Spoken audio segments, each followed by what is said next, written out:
လုပ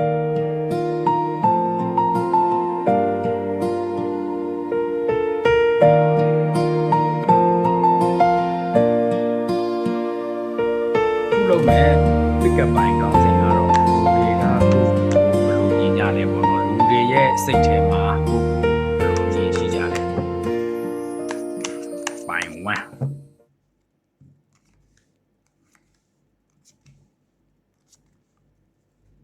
ကဲပိုင်း2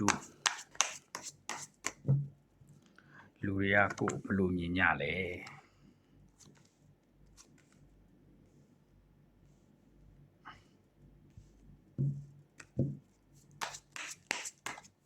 ပိုင်း3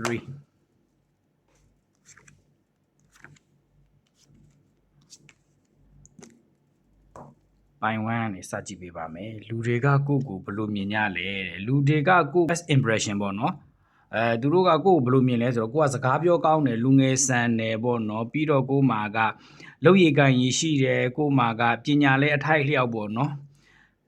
ပညာတော်တယ်ပညာတတ်တယ်နော်ဘူးတုတကြွယ်တယ်လို့လူတွေကမြင်ကြတယ်အထူးသဖြင့်ကတော့ကိုကစကားပြောကြွယ်တယ်ပေါ့နော်ဝေါ်ဟာတာကြွယ်ရတယ်ပဲပြောစကားပြောကောင်းတယ်ပေါ့နော်အဲ့လိုလူတွေကကိုမြင်ကြတယ်စတွေ့ချင်းပေါ့နော်ပြီးတော့သူတို့ကကိုနဲ့ယဉ်နှီးသွားပြီဆိုလို့ရှိရင်တော့လေကိုကမိသားစုတွေကိုရဲ့ချစ်သူခင်သူတငယ်ချင်းတွေပေါ်မှာအရန်တန်ရောစဉ်တွေ့တတ်ပြီးတော့ပေါ့နော်မိသားစုအတွက်တငယ်ချင်းအတွက်ဆိုအရန်ကောင်းတဲ့လူမျိုးပေါ့နော်တငယ်ချင်းကောင်းမိတ်ဆွေကောင်းနော်မိသားစုဝင်ကောင်းအနေနဲ့သူတို့တွေကရှုမြင်သွားတတ်ကြတယ်အဲ့တော့ကိုကအဆက်စချင်းမှာတော့သူတို့ကမြင်တဲ့အခါမှာကိုကတယောက်တည်းနေတတ်တယ်စကားပြောကောင်းတယ်နော်လူတော်သူတော်ထဲမှာနော်စကားပြောတော်တယ်ပေါ့အဲ့လိုမျိုးလူတွေကမြင်ကြတယ်ခင်မင်ရင်းနှီးသွားပြီဆိုရင်တော့ကိုကမိသားစုပေါ်မှာချစ်ခင်တွေ့တာတတ်တယ်တငယ်ချင်းတွေပေါ်မှာလည်းခင်မင်တတ်တယ်ပေါ့နော်စိတ်ကောင်းရှိတယ်ဆိုပြီးတော့မြင်သွားတတ်ကြတယ်တဲ့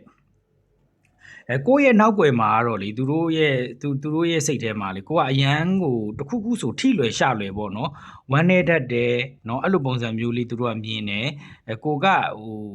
စိတ်ထိကြိုက်ခံစားလွယ်တယ်ပေါ့နော်အဲ့လိုပုံစံမျိုးမြင်ကြတယ်ကိုဆိုလို့ရှိရင်လေတော့မပြောနဲ့ तू ကဝမ်းနေတတ်တယ်ပေါ့နော် तू ကအသေးငယ်တယ်ပေါ့စိတ်နှုတယ်ပေါ့အဲ့လိုပုံစံမျိုးလေးတွေတော့ကိုနောက်ွယ်မှာပြောတာမျိုးလေးတွေတော့ရှိတယ်နော် universe ကနေပြီးတော့ကိုအကြံပေးတာဆိုလို့ရှိရင်တော့လေတက်နိုင်သမျှကိုကလေလူကြားတဲ့ရောက်ပြီဆိုလို့ရှိရင်ကိုစကားပြောကြွယ်တိုင်းလေစကားကိုအနိုင်ယူပြီးပြောတာမျိုးလေးတွေကိုတော့အထူးသဖြင့်ရှောင်စေခြင်းနဲ့ရှော့စေခြင်းနဲ့ပေါ့နော်တက်နိုင်သမျှတော့ကိုယ့်ရဲ့ဖြစ်တည်မှုကိုအရန်ကြီးထုတ်ပြတာမျိုးမဟုတ်ဘဲနဲ့ထိမ့်သိမ့်လေးနေမယ်ဆိုရင်တော့လူကြားသူကြားထဲမှာကိုကအခုထပ်ပို့ပြီးတော့လူတော်တယောက်လို့လူတွေကပို့ပြီးတော့ထင်မြင်ကြလာလိမ့်မယ်ပို့ပြီးတော့ကိုယ့်ရဲ့အရေးချင်းတွေเนาะပို့ပြီးတော့ထုတ်ပြနိုင်တဲ့လူတယောက်ဖြစ်လာပါလိမ့်မယ်တဲ့เนาะကဲပိုင်း2ကတော့ first impression အနေနဲ့ဆိုလို့ရှိရင်တော့လေပိုင်း2တွေကိုလူတွေကလေသူကအရန်ကိုရည်ရွယ်ချက်ကြီးတယ်ရည်မှန်းချက်ကြီးမားတယ်ဘဝမှာအရန်အောင်မြင်လို့စိတ်များတယ်ပြီးတော့စိတ်ဆွမ်းအားလည်းကောင်းတယ်လို့ဒီပိုင်တူးလေးတွေကိုမြင်ကြတယ်ဗျာသိလားပိုင်တူးလေးတွေကို physical ဘိုင်းဆိုလို့ရှိရင်လည်းပိုင်တူးလေးတွေကချောမောလှပတယ်မိန်းကလေးဆိုလည်းမိန်းကလေးလျောက်ယောက်ျားလေးဆိုလည်းယောက်ျားလေးလျောက်တော်တော်ကိုတိတာထင်ရှားတဲ့လူကြားထဲမှာထင်းနေတဲ့အလှတရားမျိုးရှိတယ်လို့လူတွေကထင်မြင်ကြတယ်ပေါ့နော် physical ဘိုင်းမှာဆိုလို့ရှိရင်ငွေကြီးမှာဆိုလို့ရှိရင်လည်းအထိုက်လျောက်ပေါ့နော်အထိုက်လျောက်ပြည့်စုံတဲ့လူဆိုပြီးတော့လူတွေကထင်ကြတယ်ခင်မင်ရင်းနှီးသွားပြီဆိုရင်တော့လေပိုင်တူးလေးတွေကိုလေလူတွေရဲ့အမြင်မှာလေသူကအရန်ကြီးယောက်ျားလေးတွေဆိုလို့ရှိရင်လေ तू ကအရန်ယောက်ျားလေးမဆန်ဘူး तू ကမိန်းကလေးဆန်တယ်စိတ်တော်သားနူးညံ့တယ်တိမ်မွေ့တယ်မိန်းကလေးတွေဆိုလို့ရှိရင်လေဒီကောင်မလေးကအရန်ညင်တာတယ်ပေါ့နော်ရင်လေးနဲ့လှတယ်အဲ့လိုမျိုးပေါ့နော်ပြီးတော့စိတ်သဘောထားဆိုလို့ရှိရင်လည်းသဘောထားကောင်းတယ်ပေါ့နော်သဘောထားနူးညံ့တယ်အဲ့လိုပုံစံမျိုးလေးတွေမြင်ကြတယ်သူတို့ခင်မင်ရင်းနှီးသွားပြီဆိုလို့ရှိရင်လည်းလေပြီးတော့ပိုင်တူးလေးတွေကဒီကိုယ့်ရဲ့ရည်မှန်းချက်ရည်ရွယ်ချက်ကြီးမားသလောက်လေ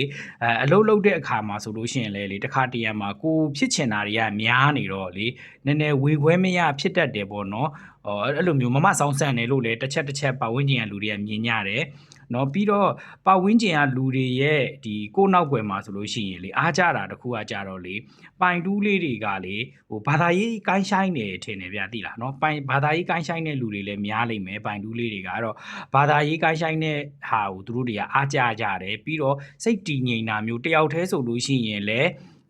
အေးချမ်းချမ်းနဲ့ပေါ့နော်ဘဝကိုငြိမ်းငြိမ်းချမ်းချမ်းနဲ့ဖြတ်သန်းနိုင်တယ်အဲ့ဒါလေးတွေကိုသူတို့နောက်ွယ်မှာကိုယ့်နောက်ွယ်မှာပြောတယ်ကိုယ့်ကိုအားကြတယ်ပေါ့နော်ကိုယ့်ရဲ့ဘာသာတရားကိုင်းဆိုင်ပုံလေးတွေကိုလည်းသူတို့မှာနောက်ွယ်မှာပေါ့နော်သူတို့အားကြတာမျိုးလေးတွေရှိတယ်ကိုယ့်ကိုလည်းအထင်ကြီးတယ်အဲ့လိုပုံစံမျိုးလေးတွေရှိတယ်ပိုင်တူးလေးတွေကကြတော့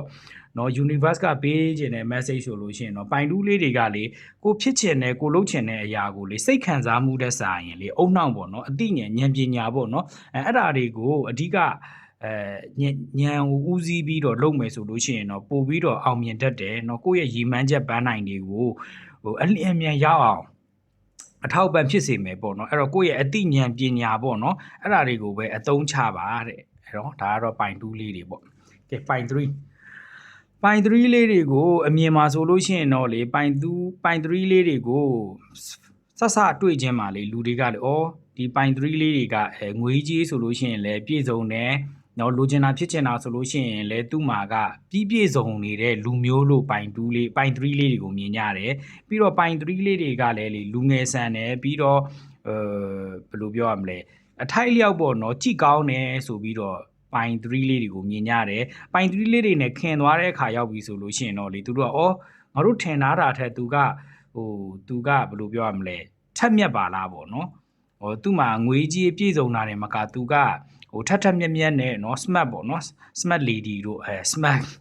wine တို့ပေါ့เนาะအဲ့လိုမျိုးဖြစ်တယ်ပေါ့เนาะပိုင်3လေးတွေကိုမြင်ကြတာကပြီးတော့ပိုင်3လေးတွေမှာတငယ်ချင်းကောင်းမိတ်ဆွေကောင်းရှိတယ်လို့လည်းသူတို့မြင်ကြတယ်သူတို့ကိုယ်တိုင်ကလည်းလေပိုင်3လေးတွေရဲ့မိတ်ဆွေကောင်းတငယ်ချင်းကောင်းအရန်ဖြစ်ချင်ကြတယ်သိလားအဲ့တော့ပိုင်3လေးတွေနားမှာလေသူတို့နေရရင်ကိုသူတို့စိတ်ထဲမှာအေးချမ်းတယ်လုံခြုံတယ်เนาะပျော်ရတယ်ဆိုတဲ့ feeling မျိုးလေးတွေလည်းပိုင်3လေးတွေကိုပတ်ဝန်းကျင်ကလူတွေကအဲ့လိုမျိုးမြင်ကြတယ်ပေါ့နော်ပိုင်3လေးတွေကလေစိတ်တည်ငြိမ်နေတဲ့သိလားလူကြားသူကြားထဲမှာလေတခုခုဆိုဝူရှူဝါပေါ့နော်အဲ့လိုမျိုးမဖြစ်တတ်ဘူးတခုခုဆိုတည်ငြိမ်နဲ့ဖြစ်လာတဲ့ပြဿနာတွေကိုဖြေရှင်းနိုင်တယ်ပြီးတော့ကိုသူတို့တွေအမြင်မှာဆိုလို့ရှိရင်လည်းပိုင်3လေးတွေကစိတ်ကိုအေးချမ်းနဲ့ပေါ့နော်ဘဝကိုဖြတ်သန်းနိုင်ကြတယ်ဆိုပြီးတော့အဲ့ဒါလေးတခုလေသူတို့ကအားကြတာမျိုးလေးတော့ရှိတယ်ပိုင်3လေးတွေကို universe ကပေးခြင်းတဲ့message ဆိုလို့ရှိရင်တော့ပိုင်3လေးတွေကလေဒီတက်နိုင်သမျှပေါ့နော်ကိုဖြစ်ချင်တာတွေအရန်များပြီးတော့လေတခါတရံရောက်လို့ရှိရင်စိတ်သိတယ်မလားစိတ်လွတ်နဲ့လေပြောလိုက်တာဆိုလိုက်မိတာမျိုးလေးတွေတော့ရှိတတ်တယ်သိလားအဲ့တော့ပိုင်3လေးတွေအနေနဲ့အဲ့ဒါလေးတော့ဂယုစိုက်ပါเนาะကိုဖြစ်ချင်နိုင်ဖြစ်လို့မရတဲ့အခြေအနေလေးတွေလည်းရှိတော့လေတက်နိုင်သမျှထိမ့်သိမ့်နဲ့အပြောဆို emotion ကအစပေါ့နော်ထိမ့်သိမ့်နဲ့နေမယ်ဆိုလို့ရှိရင်တော့ပိုင်3လေးတွေကပတ်ဝန်းကျင်ကအမြင်မှာလည်းအခုထပ်ပို့ပြီးတော့အထင်ကြီးလေးစားစရာအားကြစရာဖြစ်လာတယ်လို့ကိုဘဝ